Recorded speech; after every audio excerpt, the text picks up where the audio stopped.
সামনেই সরস্বতী পুজো, নিশ্চয়ই তোমাদের প্ল্যান আছে কোথাও একটা বেরোনোর। তাহলে চলো একটা রুপটপ ক্যাফের খোঁজ দিই তোমাদের।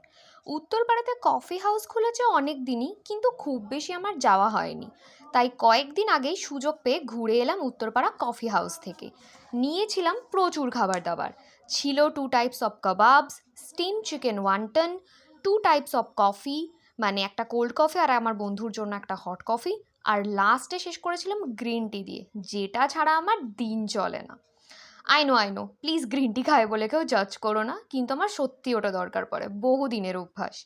আচ্ছা, এবার আসি খাবার রিভিউতে। কাবাবগুলো ছিল ভীষণ টেন্ডার আর ভীষণ জুসি, মানে যাকে বলে একদম মুখে দিলেই গলে যাওয়ার মতো। আর কিছু তোমরা খেও না খেও, কাবাবগুলো কিন্তু অবশ্যই ট্রাই করো।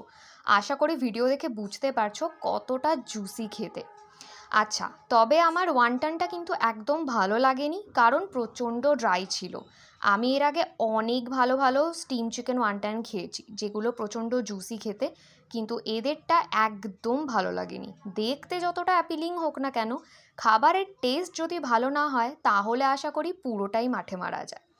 অল ওভার কোল্ড কফিও খুব একটা ঠান্ডা ছিল না, মানে যে অর্থে কোল্ড কফি আমরা কথাটা বলি সেটা মোটেই এখানে পাইনি, প্রচণ্ড মিষ্টি দিয়েছিল। তবে আমার বন্ধুর হট কফিটা খেয়ে ভালো লেগেছে, একদম ঠিকঠাক টেম্পারেচার আর ঠিকঠাক টেস্ট ছিল। আর লাস্টে আমি সাম আপ করেছিলাম যেরকম বললাম গ্রিন টি দিয়ে।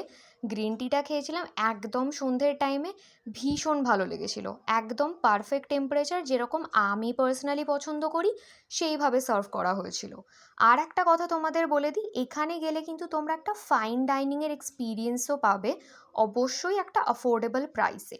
আর একটু সন্ধেবেলার দিকে যদি যেতে পারো, পেছনের লাইটিংটা দেখে আশা করি বুঝতেই পারছো ভীষণ হ্যাপেনিং একটা প্লেস। কেউ যদি না গিয়ে থাকো, আমি রেকমেন্ড করব অবশ্যই একবার গিয়ে ঘুরে আসো এই পুজোতে।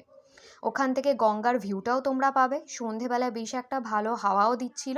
মোটামুটি এক্সপিরিয়েন্স আমাদের ভীষণ ভালো ছিল, তাই অবশ্যই একবার গিয়ে ঘুরে আসতে পারো।